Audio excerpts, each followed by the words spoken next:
नमस्कार, बंजारा बीट्स में आपका स्वागत है। मैं हूं ज्योति प्रकाश खरे। आज हम आपको मिला रहे हैं एक ऐसी शख्सियत से जो सोशल काम तो करती हैं, साथ साथ उनके अनोखे वो जीवन में प्रयोग भी करती हैं। चलिए मिलते हैं दिव्यलता अग्रवाल जी से। नमस्ते दिव्यलता जी। नमस्ते सर। दिव्यलता जी, जैसा कि हमने उल्लेख किया कि आपका काम करने का अंदाज कुछ निराला सा है, इसका चर्चा तो हम करेंगे ही। साथ से आप पहले हमें बताइए कि आपका परिचय क्या है, कहाँ की आप रहने वाली हैं और आपकी एजुकेशन कहाँ तक हुई है। मैं दिव्यलता अग्रवाल झांसी की रहने वाली हूँ और मेरी एजुकेशन भी झांसी की है। मैंने बीएससी विपिन बिहारी से किया था और इसके बाद मेरी शादी हो गई थी अहमदाबाद। तो वहाँ पे शादी 7 साल में रही। कुछ परिस्थितियों से मेरी शादी धोखेबाजी थी एक तरह की, तो मैंने परिस्थितियों का सामना करते हुए मेरा बेटा हो गया था। और बेटे को एजुकेशन के लिए मैं बहुत चिंतित रहा करती थी, क्योंकि मैं खुद भी एक एजुकेटेड महिला थी। तो मैं चाहती थी मेरे जो बच्चे हैं वो भी बहुत एजुकेटेड हों और पढ़ लिख कर अपना नाम कमाएं। तो मैं बॉम्बे अपने भाई के पास चली गई थी। वहाँ मैंने 7 साल बच्चे को वहाँ पे पढ़ाया, बड़े वाले को, लेकिन दुर्भाग्य से उसका ट्रांसफ़र झांसी हो गया। तो फिर मुझे तो सौभाग्य कहेंगे, क्योंकि हमारी झांसी में आना तो सौभाग्य की बात है। हाँ, वो तो ठीक है, रानी लक्ष्मीबाई का शहर है। जी। तो मैं फिर वापस यहीं आ गई, लेकिन थोड़ी स्वाभिमानी बचपन से ही थी। तो मैंने अपने भाई माँ बाप के साथ नहीं रही, मैं उसके रेलवे क्वार्टर में रही। वहीं मैंने फिर बच्चों को पढ़ाया, स्कूल में पढ़ाया। उसके साथ कितने बच्चे हैं आपके? मेरे 2 बेटे हैं। क्या कर रहे हैं आजकल? बड़ा बेटा मेरा रेलवे में फूड कैटरिंग इंस्पेक्टर है, बहू भी जॉब करती है, और छोटे बेटे ने डी फार्मा किया है, वो दवाइयों का काम करता है। अच्छा, फिर क्या हुआ आपकी जिंदगी में, आगे का टर्न क्या रहा? बस ये हुआ कि मेरे को फिर यहाँ पढ़ाई फिर करनी पड़ी। पढ़ाई का जुनून था बचपन से, तभी बीएससी उस टाइम बहुत कम लड़कियाँ करती थी, मैंने की। फिर मैंने एमए इंग्लिश से किया, बीलिव किया। मुझे लाइब्रेरियन बनने का शौक था और बुक से थोड़ा प्यार भी था। तो मैंने फिर जॉब की माउंट हेटर जैसे स्कूल में 7 साल जॉब किया। बच्चे एज ए लाइब्रेरियन। फिर बच्चे समर्थ हो गए तो मैंने सब छोड़ दिया। लेकिन उसको छोड़ने के बाद मैंने महसूस किया कि मैं खुश नहीं थी अंदर से, और मतलब मैं इतनी बीमार, कुछ नया करना चाह रही। हाँ, वो बीमार पड़ गई, हॉस्पिटलाइज भी हुई 2 दिन के लिए। फिर मैंने कहा अरे ये मैं जो वर्किंग लेडीज थी और एकदम बैठ गई कि मेरे बच्चे काबिल बन गए, अब मुझे कुछ नहीं करना। तो फिर मैंने फिर बीड़ा उठाया कि मेरे को कुछ ना कुछ करना है। तो समाज सेवा मुझे बहुत प्रिय है, पसंद है, वो उसमें मैं, जैसा कि मुझे मालूम है आप बीच में राजनीतिक मुद्दों से भी जुड़ी रही हैं। हाँ, उनका भी उल्लेख कीजिए। मैं राजनीति में आई, बीजेपी की कार्यशैली मुझे अच्छी लगती, तो मैं आई, महिला मोर्चा में रही। लेकिन मुझे राजनीति भी रास नहीं आई, क्योंकि वहाँ गरीबों के लिए सेवा नहीं थी।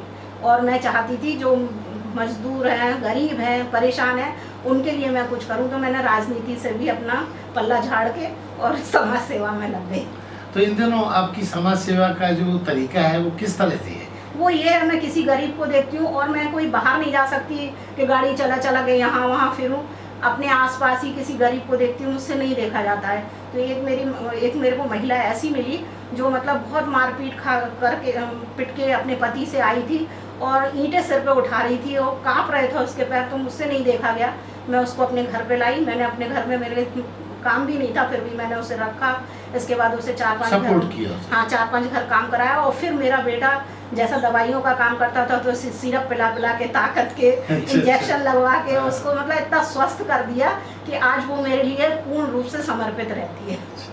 तो इस सारे जो पूरा सिनेरियो में आपको मुश्किलों का सामना कहाँ करना पड़ता है? मुश्किलों का सामना ऐसा है कि जैसे अब मैं सफाई की तरफ बहुत ध्यान रखती हूँ, पर्यावरण सब चिल्लाते हैं, लेकिन मैं नहीं समझती कि वो कुछ कर ही रहे हैं। लेकिन मुझे गंदगी बिल्कुल पसंद नहीं है। डोर टू डोर कूड़ा जो लोग देते नहीं है, उसके लिए मैंने लड़ाई लड़ी। मैंने नालियाँ साफ़ कराई, पार्षद नहीं सुनते तो मैं तो खुद डायरेक्ट नगर निगम में कंप्लेन भेज के व्हाट्सएप पे फोटो डाल के काम कराती है अपने मोहल्ले में। तो ये तो आप मोदी जी का सपना पूरा कर रही लेकिन वो अच्छा काम कर रहे हैं ना, कि गंदगी को दूर कर रहे हैं। स्मार्ट सिटी नाम है और अंदर अगर गांव के चले जाओ तो गंदगी बेशुमार है। क्योंकि आप शहर के किनारे पर रहती है ना, हाँ। तो आपको वहाँ की दुर्दशा ज़्यादा पता है। हाँ, इसलिए मुझे पता है और मैं इसके लिए बीड़ा भी उठा लिया है। मैं कहीं गंदगी देखती हूँ, मैं तुरंत फोटो क्लिक करती हूँ और तुरंत नगर निगम को कंप्लेन भेजती हूँ फोटो से, तो काम तुरंत होता है। देवलता जी, तो इसमें आपके साथ और भी अन्य महिलाएं जुड़ी हुई हैं? हाँ, मैंने एक स्वयं सहायता समूह खोला है, क्योंकि मैंने गरीबों के लिए बीड़ा उठाया। मैंने सारी गरीब महिलाएं जोड़ी हैं जो कि मतलब बहुत परेशान हैं, पति मार रहे हैं शराब में पी के और काम नहीं कर रहे हैं, और वो एक एक पैसे को तरस रही हैं। तो मैंने स्वयं सहायता समूह में 10 महिलाओं को जोड़ा है अपने सिवाय। वो गरीब हैं, मतलब बहुत परेशान हैं, तो मैंने खाद का काम डाला है, दिए गोबर से बनाने का डाला है, गमले बनाने का डाला है। हाँ, ये प्रोजेक्ट आपका क्या है, इसको थोड़ा हमारे दर्शकों को स्पष्ट बताइए। बताइए कैसे आपने मैनेज किया और किस तरीके से ये लोगों को फायदेमंद हो सकता है। एक्चुअली क्या है, जब गांव जैसे जगह पे रह रही हूँ तो नेचुरली गाय भैंस बहुत ज़्यादा पली हुई हैं, तो वो गलियों में गोबर करती फिरती हैं। तो मैंने कहा इनको अगर 4 पैसे मिलेंगे तो वो गोबर भी उठा के रख देंगी, सफाई भी होगी, सफाई हो जाएगी और प्रोडक्ट भी बनेगा। आजकल के गाय के गोबर के प्रोडक्ट बहुत पसंद कर रहे हैं लोग। तो मैंने उनसे कहा दिए बनाएंगे, हम गमले बनाएंगे गोबर के। तो कैसे गमले आपने बनाए वो हमारे दर्शकों को दिखाइए। बिल्कुल, ये देखिए, ये गमला है जी, और इसमें मैं मिट्टी भी भर दी है। बिल्कुल अच्छा। लाइट होता है गोबर का गमला।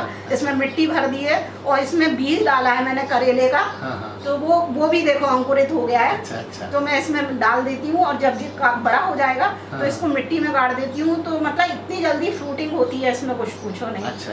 हाँ। दूसरा आपका एक प्रोजेक्ट और भी है, चूंकि अब नजदीक है, आने वाले महीनों में दिवाली भी है, तो आपने दीपक का कुछ बनाया है। मैंने दीपक का बनाया है। ये है गोबर का दीपक, देखिए कितना हल्का है, और फेंक दो तो टूटेगा भी नहीं। और इसमें कुछ नहीं है, केवल गाय का शुद्ध गोबर है और मुल्तानी मिट्टी है, उससे बनाया मैंने। गेरू से इसको कलर कर दिया, अभी तो और कलर करने हैं। और ये देखिए बिल्कुल इसका असल रंग ये होता है, असल रंग ये है। हाँ, कलर फिर आप कैसे भी कर लीजिए। अच्छा। तो ये क्या महिलाएं अपने उसमें रह के वो इसको व्यावसायिक रूप में भी कर सकती हैं? हाँ बिल्कुल, हमें करना ही है, वही व्यावसायिक रूप में ही करना है। अच्छा। बड़े स्तर पे मैं खाद भी बनवा रही हूँ। हाँ। वो क्या, गोबर के प्लॉट भरे हैं 3-3, 4-4 साल से, और मतलब कोई उसकी देख रेख नहीं हो रही थी। तो मैंने यही बीड़ा उठाया, वो गोबर उठवाती हूँ इतना पुराना, 3-3, 4 साल पुराना। फिर वो छिलके सबसे इकट्ठे करवा लेती हूँ मोहल्ले में, प्याज अच्छा। सब्जियों के सबके, उनका डंप करके उससे खाद बनवा रही हूँ गोबर डाल के। इतनी फायदेमंद खाद बन रही है कि जिस पेड़ में डल जाती है वो पेड़ में फ्रूट और फ्लावर इतने ज़्यादा आते हैं और छोटे से में आ जाते हैं कि मतलब रिजल्ट देख के लोग अब मेरे से खरीद रहे हैं उस खाद को। अच्छा। तो उस खाद को आप हमारे दर्शकों को दिखा सकते हैं? हाँ बिल्कुल दिखाऊंगी। और मैं अपना टैग भी लगाए हूँ, दिव्या स्वयं सहायता समूह है। अच्छा। और तो इसका इस्तेमाल लोग बागवानी में कर सकते हैं। जो जैसे फ्लैट हैं वहाँ पे लोग शौकीन तो हैं कि हमारे घर में फूलों के पेड़ लगे, तो गमलों के लिए हमारी खाद बहुत सक्सेसफुल हो रही है। अच्छा। ले जाते हैं। इसके अलावा आपके और क्या प्रोजेक्ट्स हैं जो सोसाइटी के लिए फ्रूटफुल हो सकते हैं?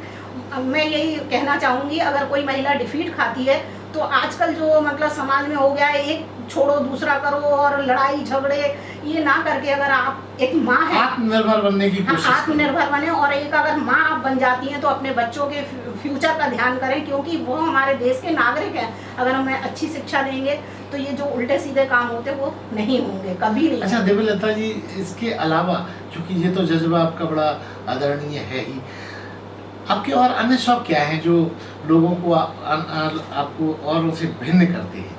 मेरे शौक में तो ऐसा ही है, मोहल्ले में बच्चे हैं जो पढ़ाई वढ़ाई नहीं कर रहे हैं, तो मैं सोचती हूँ आए, 1 घंटे में फ्री क्लास देती हूँ।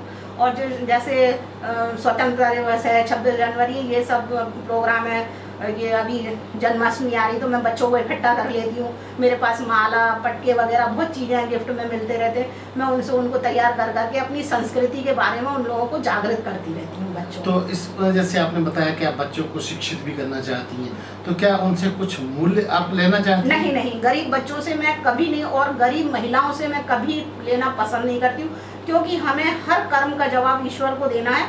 और आज मेरे साथ ईश्वर ही है मेरे कर्मों की वजह से, कि मेरे को सब तरह से उन्हें संतुष्ट कर रखा है भगवान ने, मुझे किसी चीज़ की ज़रूरत नहीं। क्या आपको लगता है कि और अन्य महिलाएं, बहुत सारी महिलाओं से मेरी बातचीत होती रहती है, वो सोसाइटी में समाज सेवा के नाम पे फोटो सेवा जैसी होती है, क्या उस सब में आपका रुझान रहता है? बिल्कुल नहीं, आपने शायद देखा भी नहीं होगा कि मेरी बहुत फ़ोटो खींचती हूँ, और कहीं नेता वगैरह होते भी हैं तो मैं पीछे को हो जाती हूँ। मैंने कभी आगे और बगल में फ़ोटो खिंचा के अपलोड करना आप चाहती हैं कि जो भी कुछ हो यथार्थ। हाँ, जमीनी स्तर पे हो, लोग बाग मेरे काम से मुझे जाने, ना कि फोटो खिंचा के घर चली आई उससे मुझे जाने कोई। जी, तो ये थी दिव्यलता अग्रवाल, जिनका सोसाइटी को कुछ देने का जज्बा उनको आदरणीय बनाता है। बंजारा बीट से बात करने के लिए दिव्यलता जी बहुत बहुत धन्यवाद। आपको भी धन्यवाद भैया, जो आपने हमको इस लायक समझा। इस चैनल को लाइक और सब्सक्राइब करना ना भूलें। देखते रहिए बंजारा बीट्स।